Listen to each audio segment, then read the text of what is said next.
Gen 5 SSDs வந்து 2 வருஷம் ஆயிடுச்சு. ஆனா இது வரைக்கும் மார்க்கெட்ல வந்து வைட் ஸ்ப்ரெட்டா ஆகல. அதுக்கு வந்து முக்கியமா 3 ரீசன் இருக்கு. ஃபர்ஸ்ட் ரீசன் வந்து என்ன பார்த்தீங்கன்னா, அதோட ஹீட். செகண்ட் ரீசன் வந்து என்னன்னு பார்த்தீங்கன்னா, காஸ்ட். தேர்ட் பாயிண்ட் வந்து processor and mother board support. நெறைய ப்ராசஸர்ல வந்து Gen 5 இல்ல. ஸோ அப்படி சப்போர்ட் பண்ணிட்டு இருந்த ப்ராசஸருக்கும் நீங்கள் எக்ஸ்பென்சிவ் மதர் போர்டு வாங்கி போடுற மாதிரி இருந்தது. ஸோ இதனால வந்து Gen 5 SSDs பாப்புலர் ஆகலை.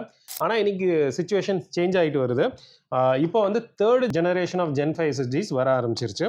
நீங்கள் வந்து ஒரு ஹார்ட் கோர் வீடியோ எடிட்டர், அதாவது 8K ரா ஃபுட்டேஜ்லாம் எடிட் பண்ணுறீங்க, கண்டிப்பாக வந்து Gen 5 SSDs வந்து உங்களுக்கு ஹெல்ப்ஃபுல்லாக இருக்கும். பட் ஆனால் ப்ரைஸ் ரொம்ப ஹையாக இருக்குது. ஸோ அதை அட்ரஸ் பண்ணுறதுக்காக இன்னைக்கு இப்போ க்ரூஷியல் வந்து புதுசாக ஒரு SSD லான்ச் பண்ணியிருக்காங்க. இதோட பேர் வந்து P510. இன்னைக்கு மார்க்கெட்டில் இருக்கிற சில டாப் பெர்ஃபார்மிங் Gen 4 SSDஸை விட ப்ரைஸ் கம்மி. ஸோ 1 TB வந்து 8,000 கிடைக்குது.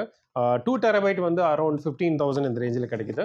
ஸோ இதை வந்து இன்னைக்கு இந்த ஒரு பிசியில் இன்னைக்கு புதுசாக பண்ணியிருக்க பிசியில் இன்ஸ்டால் பண்ணிட்டு, இது வந்து பார்த்தீங்கன்னா BX870E மதர் போர்டு. இதில் Gen 5 SSD சப்போர்ட் இருக்கு. இதில் இன்ஸ்டால் பண்ணிட்டு ஸ்பீட்ஸ் எப்படி வருதுன்னு சொல்லி உங்களுக்கு நான் கிறிஸ்டல் மார்க்கில் ரன் பண்ணி காட்டுறேன்.